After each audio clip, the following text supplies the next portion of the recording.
Iran strategy और technology में 21st century की स्ट्रैटेजी और टेक्नोलॉजी यूज़ करके जंग लड़ रहा था। क्या-क्या यहाँ टारगेट नहीं किया गया, जिसमें सबसे जो बदनाम वाक़या है, सबसे शर्मनाक, वो पहले ही दिन जब उन्होंने वो छोटी-छोटी बच्चों के प्राइमरी स्कूल पर 2 बार हमला किया। एक बार हमला किया, फिर जब पेरेंट्स और एम्बुलेंस सब आई, फिर हमला किया। 2 बार हमला किया उन्होंने।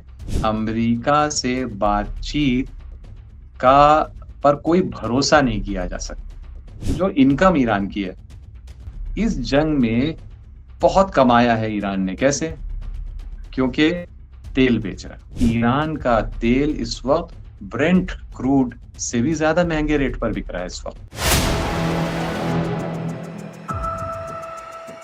नमस्कार, मैं हूं संजीव श्रीवास्तव। आप देख रहे हैं 4 PM। दोस्तों, ईरान की इजराइल और अमेरिका से जंग आज रुक गई है। पहले उम्मीद कुछ और थी। जिस तरह से डोनाल्ड ट्रंप ने धमकी दी थी कि ईरान को पाषाण युग में पहुंचा दिया जाएगा और ऐसी एक उस पे चोट की जाएगी कि वो फिर उबर नहीं पाएगा और कम से कम 100 साल उससे उबरने में लगेंगे और फिर ये सारा कुछ जो डेडलाइन थी वो आज सुबह जो भारतीय समय अनुसार 5:30 बजे समाप्त हो रही थी और उस सब के पहले ये सूचना आ गई कि अमेरिका, ईरान और इजराइल इस युद्ध को रोकने के लिए तैयार हो गए और ये इसकी पुष्टि भी कर दी गई। तीनों की ओर से पुष्टि हो चुकी है और ईरान में तो जश्न का माहौल बना है और वो जो 10 उनकी ओर से एक मांगों को आगे बढ़ाया गया था, उसे लेकर अमेरिका का जो रुख है, तो कहीं ना कहीं ये दिख रहा है कि अमेरिका को सरेंडर होना पड़ा है, क्योंकि वो बहुत जमकर इस प्रयास में था, चाह भी रहा था कि इस जो जहां आके वो खड़ा हो गया, फंस गया, उससे निकलने का रास्ता मिले। तो रास्ता मिला है, लेकिन इस जो पूरा का पूरा सीन रहा है, 40 दिन का जो युद्ध, जबरदस्त युद्ध, अब उसका 2 हफ्ते का विराम और 2 हफ्ते के विराम के बीच से जो चीजें निकल रही है, उसमें साफ तौर पर उभर कर निकल कर आ रहा है कि ईरान ने जो गोल है, पहला गोल तो दाग दिया है, कर लिया है। उसने जो चाहता था कि अमेरिका को जो टेबल पर आए, तो टेबल पर भी ले आए और टेबल पर आने के साथ झुकाने जैसे एक दिख रहा है और इजराइल भी घबराया हुआ है। हालांकि उसने लबनान पर हमले जारी रखे, उसने कहा इस चीज को नहीं मानूंगा, लेकिन मालूम है कि वो किसके दम पर वो करता है। जब अमेरिका आया है तो निश्चित इजराइल को भी पूरी तरीके से सरेंडर होना पड़ेगा, लेकिन कुल मिलाकर इस जंग का रुकना और इसमें किसको क्या फायदा हुआ, क्या नहीं हुआ, वो तो बाद में निकलेगा, लेकिन क्या हालात हैं ईरान में, वहां कैसे बीती जो रात थी, कत्ल की रात जिसे माना जा रहा था, इस सब को जानने के लिए चलेंगे एक बेहद बेहद खास मेहमान। उनको मैं सबसे पहले जोड़ना चाहूंगा, जोड़ता हूं उनको। जुड़ गए हमसे सीधे ईरान से जुड़े हुए हैं। एक रिसर्च स्कॉलर हैं और एशिया, जो वेस्ट एशिया मामलों के एक्सपर्ट हैं। नाम है आपका सैयद आकिफ जैदी साहब है। बहुत बहुत स्वागत है, आपने हमारे लिए वक्त निकाला जैदी साहब। और मैं आप बहुत देर किए बिना शुरुआत यहीं से करना चाहूंगा कि जैदी साहब, कैसी कटी रात और जो आज अल सुबह हुई, उसमें ये निकल कर आया कि अंततः सीज फायर की सूचना आ गई। अभी तो कुछ 2 सप्ताह का सीज फायर है, लेकिन ओवरऑल क्या रहा रात और फिर ये इस सूचना के बाद से क्या माहौल है वहां? क्योंकि आप ईरान से, जो हमें बताया गया है आपके द्वारा, कि वहां से कुछ 120 किलोमीटर है, आप तेहरान से 120 किलोमीटर, कुंभ जो है उस जगह पर है। तो किस तरह का माहौल है इस पूरे, इसके बाद क्या सरकार की ओर से निकल कर आया? दोनों तीनों चीजों पर आपकी टिप्पणी पहली, जैदी साहब। जी, बिस्मिल्लाहिर्रहमानिर्रहीम। बहुत-बहुत शुक्रिया मुझे दावत देने का। और रात के बारे में आप पूछ रहे हैं, तो भई यहाँ की रात तो बहुत ही ज़्यादा यादगार रात रही। मैं बाहर था तकरीबन रात के 1 बजे तक, तो मैं बाहर था, फिर ख़ैर मैं घर आ गया और सो गया। तो उस वक़्त जो मैंने देखा, वो वही देखा जिसका मुझे अनुमान था कि होगा, कि क्योंकि कल रात को लेकर अमेरिका के राष्ट्रपति ने ज़्यादा बड़ी धमकी और ज़्यादा बड़ी-बड़ी बातें करने की कोशिश की है। तो मुझे अंदाज़ा था कि ईरानी जनता पहले से कहीं ज़्यादा संख्या में निकलेगी सड़कों पर, ये दिखाने के लिए कि हम डरते नहीं हैं, आ जाओ, हम मुकाबला करेंगे तुम्हारा। वैसे भी जंग के पहले दिन से, बल्कि दूसरे दिन से जो है वो, आप तो जानते ही हैं, आपके दर्शक भी जानते हैं कि हर रात यहाँ प्रदर्शन होते हैं, हर शहर में, हर गाँव में होते हैं। मैं जिस शहर में रहता हूँ, तकरीबन 10 लाख की आबादी का शहर है। मेरा अनुमान ये है कि हर रात जो है, शायद 2 लाख आबादी जो है वो बाहर निकलती होगी। और जो बड़े-बड़े शहर हैं, तो उसमें और भी ज़्यादा बड़े-बड़े प्रदर्शन होते हैं। तो ये तो चल ही रहा था, लेकिन कल एक अजीब कैफियत थी। कल जो है मेरा अंदाजा है कि 2 से 3 गुना ज्यादा बढ़ गई थी। हर तरफ ट्रैफिक जैम, हर तरफ। मैं रात को 1 बजे की बात कर रहा हूँ, रात को 1 बजे ट्रैफिक हर तरफ जैम था। और क्योंकि लोग इस प्रदर्शन में यानी इतना ज़्यादा ट्रैफ़िक होता है कि लोगों को समझ में आ गया कि अब हम गाड़ी में बैठे-बैठे भी प्रदर्शन कर सकते हैं। तो वो ट्रैफ़िक भी एक प्रदर्शन, गाड़ी में बैठे हुए उसी में अपना चल रहा है, नारे लग रहे हैं, उसमें जो है वो तराने चल रहे हैं, सब कुछ चल रहा है और झंडे लहराते हुए ट्रैफ़िक है इस तरह से। और जो जहाँ उनको पहुँचना है वहाँ उतरते पैदल फिर वो प्रदर्शन वो अलग। तो कल रात बहुत ज़बरदस्त था, मुझे अंदाज़ा हो गया पहले भी अंदाज़ा था कि होगा, वही हुआ। फिर मैं आके सो गया और मुझे इसका भी अंदाज़ा था कि जब मैं उठूँगा सुबह तो कुछ नई बात होगी और कोई बहुत बेहतरी होगी, क्योंकि इस किस्म के ईमान और इरादे और स्ट्रेटेजिक समझ और शऊर का जो प्रदर्शन कर रही थी जनता, मुझे यकीन था कि सुबह तक इसका नतीजा भी मिलेगा और वही हुआ कि सुबह जब मैं उठा, तो मैंने जब देखा तो पता चला कि ट्रम्प साहब पूरी तरह से पलटी खा चुके हैं। और कहाँ वो बात कर रहे थे कि 15 पॉइंट का अमेरिका का एक प्रपोज़ल आपके नज़रों से भी गुज़रा होगा कि जिसके अंदर ये मुतालिबा था कि ईरान पूरी तरह से अपना यूरेनियम एनरिचमेंट, न्यूक्लियर टेक्नोलॉजी सब जो है वो एक डब्बे में बंद करके अमेरिका को दे दे, मिसाइल्स अपनी सब दे दे, उसके जो एलाइज़ और साथी हैं जैसे हिज़्बुल्लाह है वग़ैरह, इन सब का साथ छोड़ दे वग़ैरह-वग़ैरह, आपने देखा होगा। वो बातें कहाँ? और ट्रम्प साहब ने जो अब मान लिया कि आएँ इस पर हम बात करेंगे, वो 10 पॉइंट का प्रपोज़ल है जो ईरान ने लिख कर दिया। तो वो 10 पॉइंट के प्रपोज़ल को उन्हीं ने इस हद तक तो कम से कम मान लिया कि यही होगा बातचीत का बेस। जो भी बातचीत होगी वो ईरान की ही डिमांड्स के बारे में होगी। तो मुझे अंदाज़ा था कि कोई बहुत बड़ी खबर सुबह आएगी और वो आ गई। और दुनिया जो है वो सत्ते की हालत में हैरान है। वो हैरान होने की वजह ये है क्योंकि ईरान के बारे में पता नहीं था दुनिया को। मैं क्योंकि रह रहा हूँ एक अरसे से यहाँ, मेरे अध्ययन और स्टडी का टॉपिक भी इस्लामिक मूवमेंट्स वगैरह रहते, तो मुझे अच्छी तरह अंदाज़ा था कि कितना पावरफुल है इस्लामिक रेजिस्टेंस एक्सिस ईरान। और मुझे जंग जिस तरह चल रही है उसका भी अनुमान था, दुनिया को भी अनुमान थोड़ा बहुत हो ही गया था।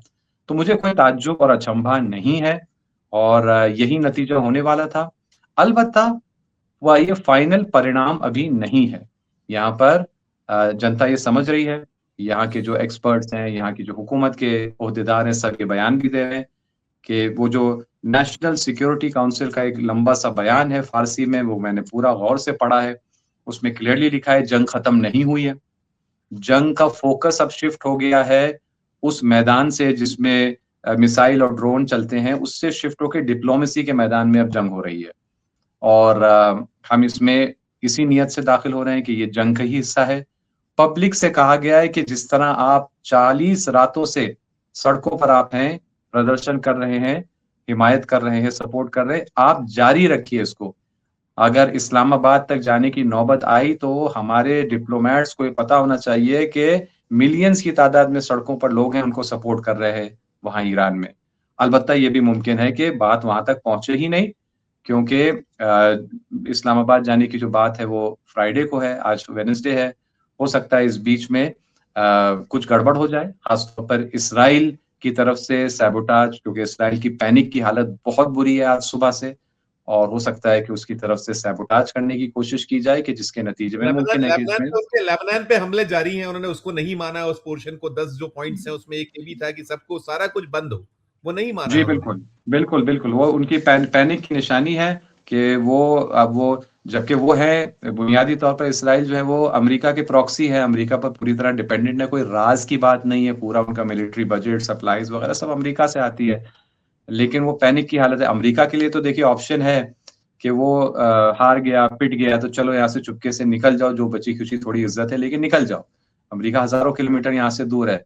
लेकिन इसराइल को पता है कि जब अमेरिका ऐसा करेगा, और अमेरिका ऐसा करेगा, कर सकता है क्योंकि उसका ब्लूप्रिंट भी मौजूद है। 6 मई 2025, 6 मई 2025 अभी भी अगर जाके सर्च करें तो सामने दुनिया भर की हेडलाइंस ये थी कि अमेरिका और अंसारुल्लाह यानी यमन, यमन की जो क्रांतिकारी हुकूमत है, या अमेरिका और अंसारुल्लाह के दरमियान एक एग्रीमेंट हो गया है। और वो एग्रीमेंट क्या है? अमेरिका ने कहा है हम अपनी नेवी लेकर यमन के तट से और किनारे से हम भाग रहे हैं, हम दूर जा रहे हैं, हम हार गए। आप बदले में सिर्फ इतना वादा कर लीजिए कि आप अमेरिकी जो कमर्शियल शिप्स हैं उनको टारगेट करना छोड़ देंगे। इसराइल का उसमें कोई जिक्र ही नहीं था, यानी जब मार पड़ी, सिर्फ यमन से ही मार खाई थी उस वक्त तक उन्हीं ने। जब मार पड़ी तो यही अब्राहम लिंकन वगैरह, यही सब बड़े बड़े एयरक्राफ्ट कैरियर थे, सब भागे और ये अग्रीमेंट करके भागे कि इसराइल को आप खुद ही देख लीजिए, हमें बस जाने दीजिए। तो ये ब्लूप्रिंट मौजूद था। वो जो छोटे पैमाने पर मई 2025 में सिर्फ अमेरिका और यमन के दरमियान हुआ, अब इस वक्त अमेरिका और पूरे रेजिस्टेंस एक्सिस के दरमियान होने जा रहा है कि वो पूरी तरह छोड़ के जा रहे हैं और इसराइल को महसूस हो रहा है कि हम यहाँ पर अब यतीम होने जा रहे हैं। तो पैनिक की कैफियत बढ़ रही है और मुमकिन है कि उसकी वजह से या दूसरे लोगों के कुछ प्रॉब्लम्स की वजह से ये एक्चुअली डिटेल में नेगोशिएशन न हो पाए फिलहाल, और शायद अभी नहीं, शायद और फिर पिटने के बाद, मार खाने के बाद, शायद 2 हफ्ते बाद, 2 महीने बाद हो सके। लेकिन अभी फिलहाल ईरानियन एस्टेब्लिशमेंट वाज़ेह तौर पर कह रही है जंग जारी है, इसीलिए पब्लिक को भी सड़कों पर रहना बाकी है, क्योंकि पब्लिक का जो सपोर्ट है, पब्लिक का जो डेमोन्स्ट्रेशन और प्रदर्शन है, ये सबसे अहम मैदान है इस जंग का। और कल रात भी ये पब्लिक है जिसने अपने इस इरादे का और जज्बे का मुजाहरा जो किया, उसी ने तो ये अमेरिका को और ट्रंप साहब को कैपिटुलेट करवाया, अचानक घुटने टेक दिए उन्हीं ने इसी बिल्कुल बिल्कुल प्रदर्शन के सामने। मैं ऐसा पा रहा हूं या मान रहा हूं कि बारूद इस पूरे इसमें हार गया है और जो जज्बा है वो जीता है, क्लियरिटी के साथ में निकल कर आया। क्या सूचनाएं क्या सरकार की ओर से दी गई? एक चीज, जो 40 दिनों में कितना लॉस हुआ है, क्योंकि बहुत बार बार आ रहा है कि ईरान ध्वस्त हो गया, वो तो कहते हैं पाषाण युग में पहुंचा देंगे। आप लंबे वक्त से वहां हैं, मूलतः भारतीय हैं, लेकिन आपका बहुत लंबा वक्त वहीं बना हुआ है भीतर, ये पूरे 40 दिन भी आपके वहां बीते हुए हैं। तो क्या इसको लेकर क्या चीजें वहां निकल कर आई हैं जो आपके पॉइंट्स थे? तो क्या सरकार की ओर से ऑफिशियली क्या जनता को बताया गया, और क्या आपको प्रिपरेशन, आपने कुछ चीजें बताई आगे और कैसे रहना है, और कितना भरोसा आप अभी वहां जनता कर पा रही है कि ये लोग, पहले भी इन्होंने बात टेबल पर आते हैं, कह लीजिए कि गोला बारूद से टेबल, और टेबल के बाद फिर वो कहीं धोखेबाजी हो जाती है। तो इसको लेकर क्या वहां माहौल है, तीनों चीजें? जी के पहले मैं दूसरे हिस्से को बयान करता हूं कि चाहे वो जनता हो, चाहे वो यहाँ की फौज हो, चाहे वो यहाँ के हुक्मरान हो, ये जब से वो जून के महीने में 12 रोजा जंग में जो धोखा हुआ, उसके बाद से सबको ये समझ में आ गया है कि अमेरिका से बातचीत का पर कोई भरोसा नहीं किया जा सकता। और इसीलिए अभी भी जो ये आप जानते हैं, जब जून में हमला हुआ, जून 2025 में, तो ईरानी सोसाइटी हो या ईरान के बहुत सारे हुक्मरान, उन्हें अचंभा हुआ था। उन्होंने कहा, अरे ऐसा भी हो सकता है, कोई इतना चरित्रहीन हो कि बातचीत के दरमियान एकदम से हमला कर दे। ताज्जुब हुआ था, क्योंकि खुद उनका जो यानी हम लोग भी इंसान, ऐसे ना, नॉर्मल इंसान, कोई शरीफ आदमी होता है, वो सोचता है सामने वाला भी थोड़ा बहुत तो शरीफ आदमी होगा ही, उसको यकीन नहीं होता कि सामने वाला जो है वो इतना गिरा हुआ है। तो ये झटका मिला था, लेकिन उसके बाद से ये एकदम ट्यूनिंग हो गई थी, और इसीलिए जो अभी जनवरी और जो फरवरी के महीने में जो अभी नेगोशिएशन हुए, कि फिर दोबारा नेगोशिएशन के बीच में हमला हुआ 28 फरवरी को, उसमें कोई अचंभा नहीं था। उसमें उस नेगोशिएशन के दौरान खुद जो मेन नेगोशिएटर थे, फॉरेन मिनिस्टर अब्बास अराक्ची, वो ईरानी मीडिया में कितनी बार आके बोलते थे, कहते थे देखो हम अपना नेगोशिएशन का काम कर रहे हैं, लेकिन बाकी जितने मिनिस्ट्रीज हैं, फौज है, सबसे वो कहते थे तुम लोग अज्यूम करो कि नेगोशिएशन हो ही नहीं रहा है, क्योंकि इन लोगों का कोई भरोसा नहीं है। हम अपना काम कर रहे हैं, लेकिन तुम अज्यूम करो कि नहीं हो रहा है, कुछ भी हो सकता है, कभी भी तुम तैयार हो। ये हमेशा पूरे फरवरी के महीने में उनका बयान था। तो इसलिए अब जो है यहाँ के एस्टेब्लिशमेंट ये समझ गया है कि हाँ, नेगोशिएशन ये अगर किया भी जाता है इनसे तो भरोसा नहीं। तो इसी एटीट्यूड के साथ हो रहा है, इसीलिए तो बयान आ रहा है कि जंग खत्म नहीं हुई है। इसीलिए तो कहा जा रहा है कि अगर हम पहुंचे भी इस्लामाबाद, अगर हम गए भी इसमें शिरकत करने, तो आप लोग रोड पर रहिएगा, जंग अभी जारी है। और अभी भी सुबह के बाद से यहाँ की मीडिया में खबरें आ रही हैं कि अभी भी हमले हो रहे हैं, ईरान पर भी कुछ जगह हमले हुए हैं, और ईरान ने जवाबी तौर पर भी हमले किए, इस टाइप की आ रही है। मुझे ज्यादा टाइम नहीं मिला डिटेल में देखने के लिए, लेकिन कुछ चल रहा है अभी। ये तो पहली बात हुई। ये जो आपका दूसरा हिस्सा था आपका कि ये धोखा तो नहीं है, जो आपने बर्बादी के बारे में कहा, पूछा सवाल, उसके बारे में मैं बिल्कुल स्पष्ट कर दूं। देखिए, यहाँ पे जाहिर सी बात है, जंग है, जंग में डैमेज होता है, जंग में जान जाती है, जंग में चीजें टूटती हैं, ये सब होता है। और वो भी जब सामने जो फोर्स है, जो है अमेरिका है, इसराइल है, ये दुनिया के सबसे अव्वल दर्जे के ये क्रिमिनल्स हैं, ये अव्वल दर्जे के जेनोसाइडर्स हैं, कि अभी तक जो फिलिस्तीनियों का, गज़ा का जो खून है, वहाँ के बच्चों का खून, वो अभी तक इनकी आस्तीन पर सूखा तक नहीं है। ये ऐसे लोग हैं। तो इन्हीं ने तो जानबूझकर जो है सिविलियंस को और सिविलियंस के स्कूलों को, अस्पतालों को, एम्बुलेंसेस को और क्या-क्या यहाँ टारगेट नहीं किया गया, जिसमें सबसे जो बदनाम वाकया है, सबसे शर्मनाक, वो पहले ही दिन जब उन्हीं ने वो छोटी-छोटी बच्चों के प्राइमरी स्कूल पर 2 बार हमला किया। एक बार हमला किया, फिर जब पेरेंट्स और एम्बुलेंस सब आई, फिर हमला किया। 2 बार हमला किया उन्हीं ने उस स्कूल पे। तो उसकी वजह से और भी डैमेज हुआ है। लेकिन ये तो एक पहलू है, ये तो पता है सबको। दूसरा पहलू, ईरान बहुत बड़ा देश है। यहाँ पर गवर्नमेंट थोड़े-थोड़े दिन से डेटा देती है, स्टैटिस्टिक्स देती है, कहती है इतने स्कूल पर डैमेज हुए, इतने घर डैमेज हुए, तो 3-4, 5-6 दिन से वो अपडेट होता रहता है। पब्लिक में ऑफिशियली ये सब स्टेटमेंट आता रहता है।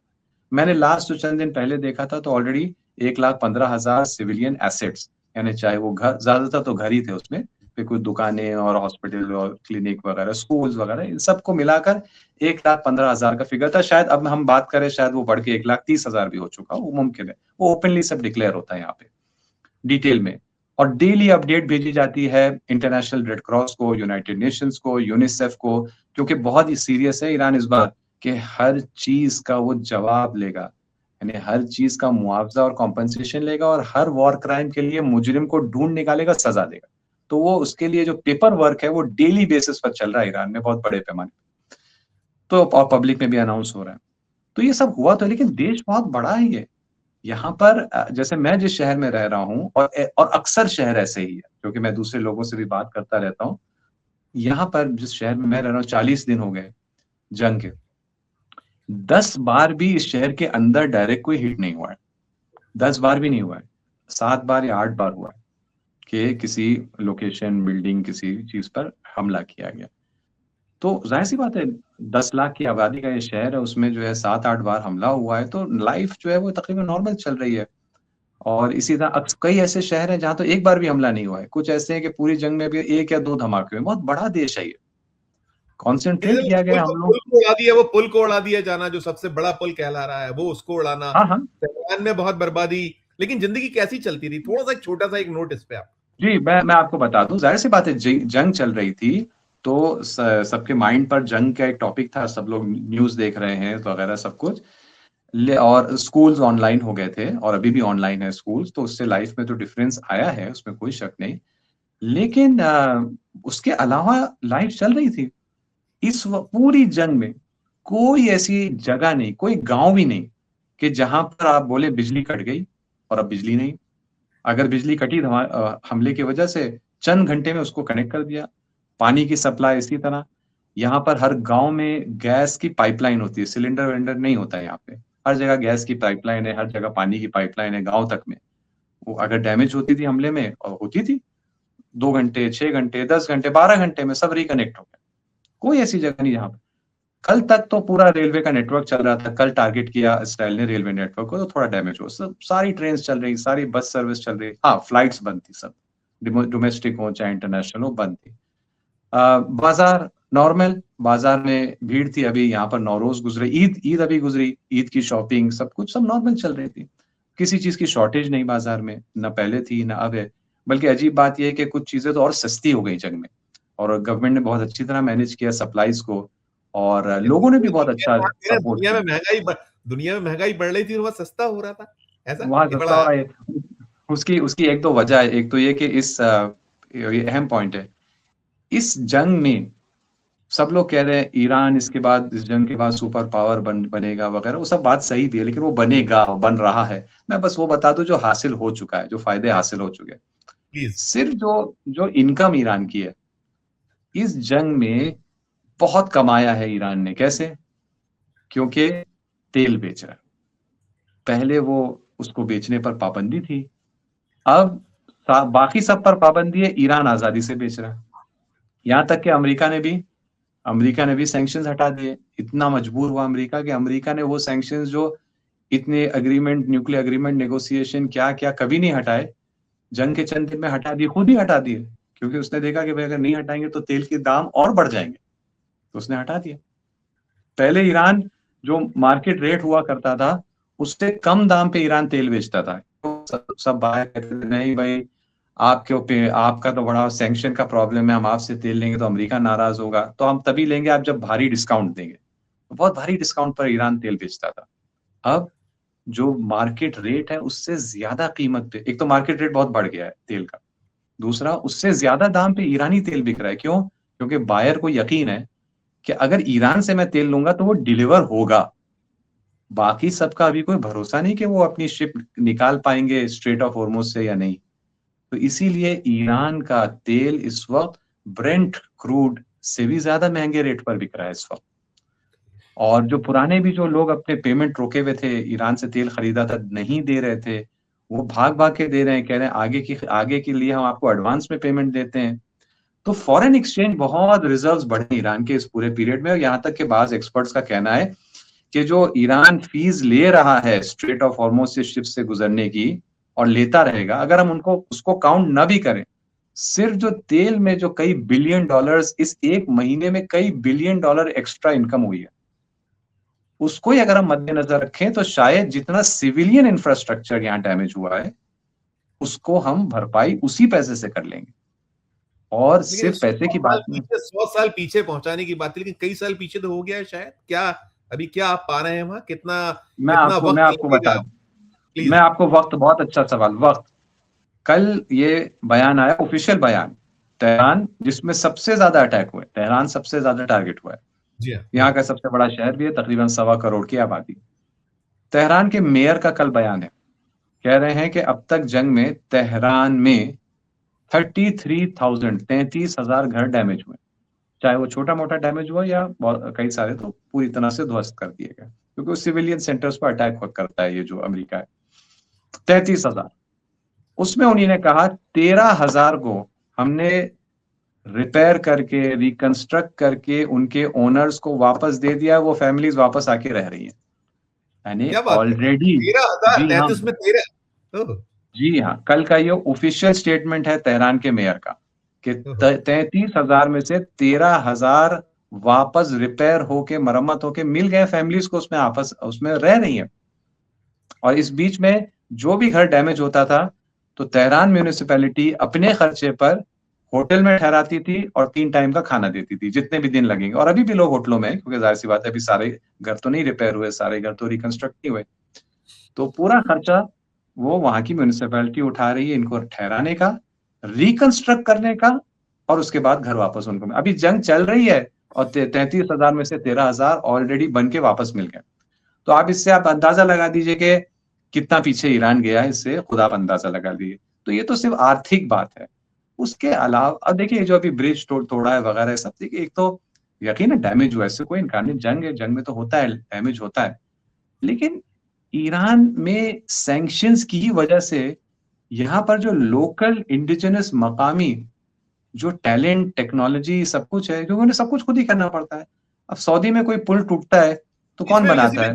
ये सवाल मेरा था कि माना ये जाता है कि आप जो है एक कट्टरपंथी मुल्क है और बड़ा पिछड़ा हुआ मुल्क है, जबकि जो आपके पास में टेक्नोलॉजी वाइज और तमाम में तो शायद आप बहुत ठीक ठाक मामला है। क्या है इसको लेकर? क्या एक छोटा सा उस पर आप करिएगा, आप जो कर रहे थे इसी मैंने और जोड़ दिया। जी हाँ, बिल्कुल ऐसा ही है कि ये वो अब वक्त आया है कि ये दुनिया वो इस्लामी प्रतिरोध मोर्चे को पहचाने, कि जिसका सेंटर जो ईरान है, लेकिन और भी इसके पार्ट्स हैं, लेकिन पूरा जो ये इस्लामी प्रतिरोध, इस्लामिक रेजिस्टेंस एक्सिस है, उसको प्रोपेगेंडा के बजाय अब हकीकत की निगाह से देखना शुरू होंगे। जाहिर सी बात है, वो देश जो खुद हमारे भारत के जो एक बहुत ही वेल रिस्पेक्टेड डिफेंस एनालिस्ट हैं प्रवीण सोनी साहब, आपने शायद नाम उनका सुना होगा। प्रवीण सोनी साहब क्यों ही मैं अगर कोट कर दूं, मेरी बात क्यों मैं कहूं, उनका बार बार वो ये कहते हैं कि इस जंग में अमेरिका इसलिए हारा। अच्छा, वो पहले मैं बता दूं कि वो 1 महीने पहले से कह रहे हैं कि अमेरिका हार चुका है। वो आज नहीं कहा है उन्होंने। उन्होंने कहा अमेरिका हार चुका है, बस थोड़ा टाइम लगेगा दुनिया को ये समझने में। और फिर जब वो आते हैं कहते हैं क्यों हारा, क्योंकि उनकी बात मिलिट्री स्ट्रेटेजी के ही दायरे के अंदर होती है। तो कहते हैं उसकी वजह यह है कि ईरान स्ट्रेटेजी और टेक्नोलॉजी में 21st सेंचुरी की स्ट्रेटेजी और टेक्नोलॉजी यूज करके जंग लड़ रहा था। और जो जाहिर सी बात है सैंक्शंस की वजह से उसने खुद बनाई। लेकिन अमेरिका 20th सेंचुरी की स्ट्रेटजी, 20th सेंचुरी की टेक्नोलॉजी यूज करके जंग लड़ रहा था, और ये वजह है कि ईरान जीत गया है, अमेरिका हार गया है। हाँ, थोड़ा टाइम लगेगा कि लोग दुनिया ये समझे, और आज सुबह वो टाइम भी शायद पूरा हो गया, दुनिया अब समझ रही हो। उसकी मिसाल मैं दूं, भाई aircraft carrier, second world war में एयरक्राफ्ट कैरियर की कोई महत्वता थी, बट उसकी इंपॉर्टेंस थी। सेकेंड वर्ल्ड वॉर जो 80 साल पहले, 81 साल पहले खत्म हुई है वॉर, उसमें एक बड़ी चीज थी सेकेंड एयरक्राफ्ट कैरियर। उसके बाद से दूसरी टेक्नोलॉजी ऐसी डेवलप हुई कि एक वक्त आ गया कि एयरक्राफ्ट कैरियर की सबसे बड़ी क्वालिटी ये थी कि वो मिसाइल और ड्रोन के लिए बहुत ही जबरदस्त एक टारगेट है, पूरा बैठा, जिसको अंग्रेजी में कहते हैं सिटिंग डक टारगेट है। और क्या है वो, आप एयरक्राफ्ट कैरियर जहां भी ला रहे हैं, यानी आप अपने दुश्मन की मिसाइल और ड्रोन्स को आप एक निशाना प्रोवाइड कर रहे हैं कि उस पर आके बरसे। और दुनिया ने देख लिया, इब्राहिम लिंकन हो चाहे जेरल्ड फोर्ड हो, वो नाम बड़े दर्शन कितने छोटे, देख लिया दुनिया ने कैसे वो दुम दबा के भागे। जेरल्ड फोर्ड तो जाके यूरोप में छुप गया है, इब्राहिम लिंकन शायद इंडियन ओशन में कहीं अभी भी मंडला रहा है, काफी डैमेज हो चुका है, काफी बार उसको ड्रोन मिसाइल से अटैक हो। जबकि ईरान ने क्या किया, ईरान ने कोई एयरक्राफ्ट कैरियर नहीं बनाया, ईरान ने हत्ता एयरफोर्स में उस तरह इन्वेस्ट नहीं किया। क्यों, एयरफोर्स भी एक पूरा तरीका हो गया है। फ्यूचर ड्रोन्स हैं, फ्यूचर मिसाइल है, हाइपरसोनिक मिसाइल है, उसमें ईरान अगर वर्ल्ड का लीडर नहीं है तो डेफिनेटली टॉप 3 कंट्रीज में, और उन 3 कंट्रीज में अमेरिका नहीं है, दूसरी 2 कंट्रीज चाइना और रशिया है। रशिया, चाइना, ईरान, या जो भी सीक्वेंस ईरान, रशिया, चाइना, इन 3 में ही सीक्वेंस है 1 2 3 का, हाइपरसोनिक मिसाइल टेक्नोलॉजी। तो ये हमेशा से किया है ईरान ने, कि हमेशा से, अलबत्ता मैं कहता हूं 1979 के बाद से किया, क्योंकि उससे पहले ईरान बहुत गरीब मुल्क था, बहुत ही पुअर मुल्क था, बहुत ही एक कॉलोनी टाइप का मुल्क था। उसकी वजह ये थी क्योंकि वो वेस्ट को फॉलो कर रहा था, ये एक अनडिक्लेयर्ड वेस्टर्न कॉलोनी थी, अमेरिका की इनडायरेक्ट कॉलोनाइजेशन यहाँ पर था।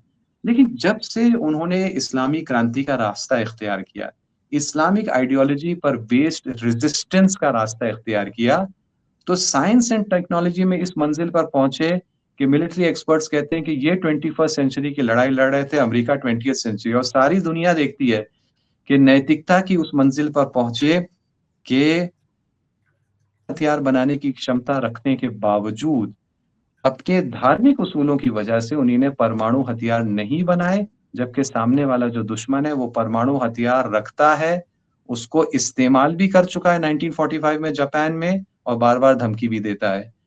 तो चाहे वो टेक्नोलॉजी की बात हो, चाहे वो नैतिकता की बात हो, ये सब प्रोग्रेस 1979 के बाद हुआ है। कोई ना समझे कि इससे पहले कोई बहुत प्रोग्रेस था। तो चाहे वो ये हो, चाहे वो हो, जो जो पावर और अचीवमेंट, चाहे नैतिकता की दुनिया में, चाहे टेक्नोलॉजी की दुनिया में, या ये भी कि यहाँ पर फ्री एजुकेशन है, यहाँ पर गवर्नमेंट स्कूल जो है हर शहर के सबसे एडवांस स्कूल होते हैं, सबसे मुश्किल और ज्यादा कंपटीशन गवर्नमेंट स्कूल में दाखिले के लिए होता है, प्राइवेट स्कूल भी बहुत है। या फिर यहाँ पर फ्री हेल्थ केयर है, हेल्थ इंश्योरेंस है, यूनिवर्सल हेल्थ इंश्योरेंस यहाँ पर मौजूद है, वगैरह वगैरह। यहाँ की जो बातें अब जैसे खुलेंगी आहिस्ते आहिस्ते। देखिए श्रीवास्तव जी, वो बहुत नजदीक है, भारत और हिंदुस्तान न सिर्फ जो है वो ये सभ्यता के तौर पे, ये संस्कृति के एतबार से वो नजदीक हैं, बल्कि ज्योग्राफिकली भी बहुत नजदीक हैं। दिल्ली से दुबई की फ्लाइट का टाइम है 3.5 घंटे, 4 घंटे तकरीबन। दिल्ली से लेकिन तेहरान की फ्लाइट का टाइम जो है वो 3.5 घंटे, यानी जितना टाइम दुबई पहुंचने में लगता है उससे कम टाइम में आदमी तेहरान पहुंच सकता है। लेकिन दुबई सब जाते हैं, दुबई के बारे में सब बातें करेंगे, तेहरान आज तक कोई जाता नहीं, किसी को कुछ पता ही नहीं, इतने नजदीक है। या जो जहां दोनों देश के बॉर्डर नजदीक आते हैं, बॉर्डर मिलते तो नहीं है इंडिया और ईरान के, लेकिन जहां दोनों के नजदीक आते हैं, नजदीक पॉइंट, उसका फासला वो इतना है कि दिल्ली से लेकर वाराणसी का फासला ज्यादा है उसके मुकाबले में, इतने नजदीक हैं ज्योग्राफिकली ये दोनों देश। लेकिन आंखों पर पर्दा पड़ा है, हमको तो हमेशा से बता दिया गया कि भाई एक मुस्लिम कंट्री है, उसमें भी मुल्ला जो है, मौलाना लोग उसको हुकूमत कर रहे हैं, तो जाहिर सी बात है बैकवर्ड होगा, जाहिल होगा, इर्रेशनल होगा, भूखे लोग होंगे, सैंक्शंस भी हैं वगैरह, तो होगा और होना भी चाहिए, क्योंकि मुस्लिम कंट्री जिसमें मौलाना लोग रूल कर रहे हैं उसको तो ऐसा ही होना चाहिए। ये जो पर्दे हमारे आंखों पर पड़ गए हैं, इसने ये रुकावट बनी कि हकीकत हमारे सामने थी, लेकिन आंखों पर पर्दा पड़ने की वजह से हम देख नहीं पाए। लेकिन अब वक्त आ गया है कि वो पर्दा हमारी आंखों से उठना शुरू हुआ है। अभी तो बहुत कुछ इस्लामी प्रतिरोध मोर्चे के बारे में दुनिया सीखेगी, समझेगी और पसंद करेगी, तारीफ करेगी और सोचेगी कि भाई हम भी ऐसे हो जाएं तो कितना अच्छा होगा। अगर हमारा देश भी ऐसा हो जाए कि हमें ये वो आदेश ना आए, आप रशिया का तेल खरीदो, आप रशिया का तेल मत खरीदो, ये आदेश हम पर से उठ जाए, कितना अच्छा हो जाएगा ना। तो ये दुनिया इसको वेलकम करेगी जैसे जैसे प्रतिरोध मोर्चे को पहचानेगी। राइट सर, मैं अंतिम में एक बहुत छोटा सा आप टिप्पणी कीजिएगा। ये देखिए, आप सीज फायर हो गया, आपने बहुत सारा सब कुछ ओपन अप कर दिया, सारा बता दिया कि वहां जनता का सोच क्या है, सरकार ने या हुक्मरानों ने क्या कहा है कि अभी जंग हमारी जारी है। आप बिल्कुल आखिरी में छोटा सा एक लाइन होगी कि क्या ओवर कॉन्फिडेंस को दिखता है, ये जो हुआ है निकल कर आए कि आप ले आए हैं अमेरिका को अपनी टेबल पर, ये क्लियर है कि आपकी 10 मांगे, और कहा भी यूएस प्रेसिडेंट ने कहा है कि नहीं, वो जो आपकी तरफ से जो प्रस्ताव है उसमें दम है, कहीं उसका जो सार है या उसका जो ध्वनि है, लेकिन फिर भी अभी बहुत कुछ होना बाकी है। तो क्या एक अंतिम जो मैं टिप्पणी चाहूंगा आपकी, वहां जनता का किस तरह का एटीट्यूड है, वो क्या अपना सोचकर चलिए, हुक्मरानों के अलावा, हुक्मरान तो है जो है वो, उन्होंने कहा कि जब कहा था वो जो आपके राष्ट्रपति जी ने कि मैं शहीद होने के लिए तैयार हूं, तो देखा 1.5 करोड़ों की पूरी मानव श्रृंखला खड़ी हो गई, बन गई, और कहीं वो जज्बा देखा। तो मैंने जो कहा था बारूद हार गया जज्बे से, तो यहाँ क्या इस स्टेज पे क्या स्थिति, अंतिम टिप्पणी छोटी सी। जी, पहले तो मैं आपकी टिप्पणी पर एक टिप्पणी कर दूं कि जी ये जो अगर कॉन्ट्रडिक्शन का, एक तरफ बारूद एक तरफ जज्बा, मेरे ख्याल में ये सही नहीं है। ईरान की साइड पर, प्रतिरोध मोर्चे की साइड पर जज्बा भी है, बारूद भी है और हमेशा से था। ये क्लैरिटी जरूरी है। दूसरी बात, जनता आपकी अभी क्या सोच रही है? जनता में एक खुशी है कि इस हद तक वो आगे बढ़े हैं। एक उनमें संतुष्टि है कि उन्हीं ने अपने ही नहीं बल्कि इंसानियत के इतने बड़े दुश्मन को, एप्स्टीन गैंग को जो है धूल चटा दी है। ये खुशी है। लेकिन वो ये भी समझ रहे हैं कि अभी ये जंग जारी है, अभी वो पूरी जीत हासिल नहीं हुई। और आज रात से 3 दिन तक शहीद, रहबर शहीद सैयद आयतुल्ला अली खामेनेई के, जिनकी शहादत को 40 दिन पूरे हुए, तो उनका 40वां मनाया जाएगा। आज रात से शुरू होगा ये प्रोग्राम और फिर उसके बाद जुमे तक, ये फ्राइडे तक ये चलेगा प्रोग्राम। तो अब ये सोग मनाने का सिलसिला अब शुरू हो रहा है, क्योंकि इस हद तक अब जीत हो गई है। फाइनल जीत नहीं हुई है, लेकिन इतनी हो गई है कि अब इसका मौका आ गया है कि सोग मनाया जाए। और इत्तेफाक से 40 दिन भी इसी वक्त पूरे हो रहे हैं। ये सोग मनाया जाएगा 2-3 दिन तक, और ये मुतालिबा, ये डिमांड जारी रहेगी कि आगे बढ़ो जब तक के तमाम स्ट्रेटेजिक गोल्स हासिल नहीं हो जाते, अमेरिका एक्चुअली निकल नहीं जाता यहाँ से। और फिर होगा एक तरफ इसराइल और दूसरी तरफ इस खित्ते की जनता। वो फिर अगला मुकाबला है कि जिसका बेसब्री से यहाँ की जनता को इंतजार है। चाहते हैं कि ये फेज खत्म हो ताकि उसकी नौबत आए और फिलिस्तीन की मुकम्मल आजादी का वक्त नजदीक आए। राइट सर, बहुत शुक्रिया अदा करूंगा। आप, मुझे तो खास था कि हम अपने दर्शकों को, यहाँ भारतीय दर्शकों को बताएं कि वहां, या हमारे जो इतने 4 PM के दर्शक हैं, कि ईरान एक्चुअली अभी है क्या, हालात क्या है, और आपने उस पर प्रकाश डाला, दिया, जानकारी दी। बहुत शुक्रिया अदा करूंगा, बहुत धन्यवाद। और फिर कभी जरूरत हो तो जरूर आपको बहुत शुक्रिया, हमारे वक्त देने की, आभार आपका, शुक्रिया, बहुत बहुत धन्यवाद, शुक्रिया। तो दोस्तों, आप ये सुन रहे थे, ये ईरान से हमारे साथ थे सैयद आकिफ जैदी साहब, जो रिसर्चर भी हैं और इस्लामिक सोशल मूवमेंट के आप उसके लिए काम करते हैं, और वेस्ट एशिया के एक्सपर्ट हैं। उन्होंने पूरा, और जो अभी है, जैसा मैंने बताया था शुरुआत में कि ये जो तेहरान के करीब खुम्ब जगह है, 120 किलोमीटर वहां है, और उन्होंने पूरा हाल दिखाया कि वहां ऐसा नहीं है जैसा प्रस्तुत हुआ है।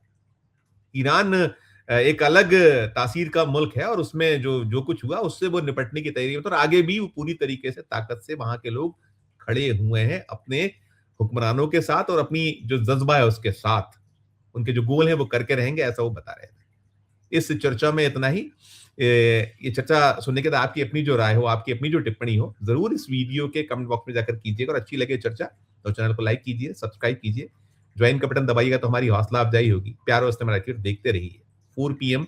धन्यवाद, नमस्कार।